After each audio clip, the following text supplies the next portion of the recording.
And only a teeny bit left to the first chapter of the third book of A Tale of Two Cities. The name of the chapter is In Secret. The name of the book is The Track of a Storm.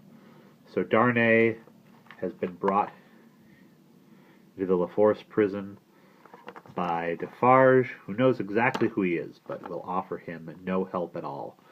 And he's there in secret, which is not a good thing, even though Darnay has no idea really what that means.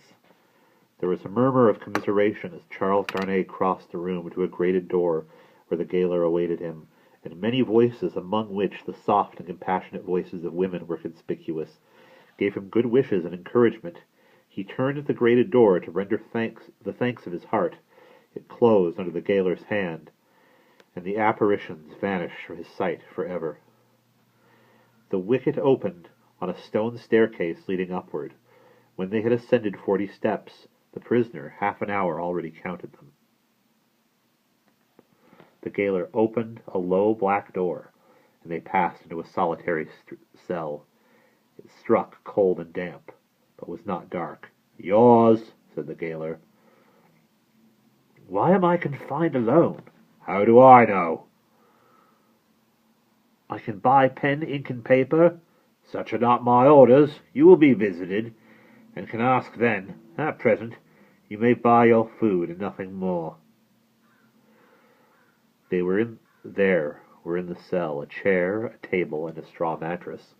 As the gaoler made a general inspection of these objects, and of the four walls before going out, a wandering fancy wandered through the mind of the prisoner leaning against the wall opposite to him, that this gaoler was so unwholesomely bloated, both in face and person, that he looked like a man who had been drowned and filled with water.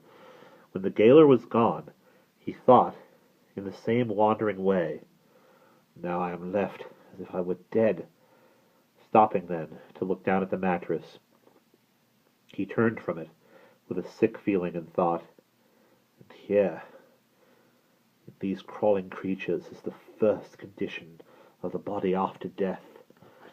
5 paces by 4.5, 5 paces by 4.5, 5 paces by 4.5. The prisoner walked to and fro in his cell, counting its measurement, and the roar of the city arose, like muffled drums, with a wild swell of voices added to them. "He made shoes! He made shoes! He made shoes!" The prisoner counted the measurement again and paced faster, to draw his mind with him from that latter repetition.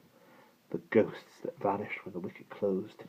There was one among them, the appearance of a lady dressed in black, who was leaning in the embrasure of a window, and she had a light shining upon her golden hair, and she looked like... Let us ride on again, for God's sake, through the illuminated villages, with the people all awake. He made shoes! He made shoes! He made shoes! 5 paces by 4.5! With such scraps tossing and rolling upward from the depths of his mind, the prisoner walked faster and faster, obstinately counting and counting, and the roar of the city changed to this extent, and it still rolled like muffled drums, but with the wail of voices that he knew in the swell that rose above them. And that is the end of chapter 1.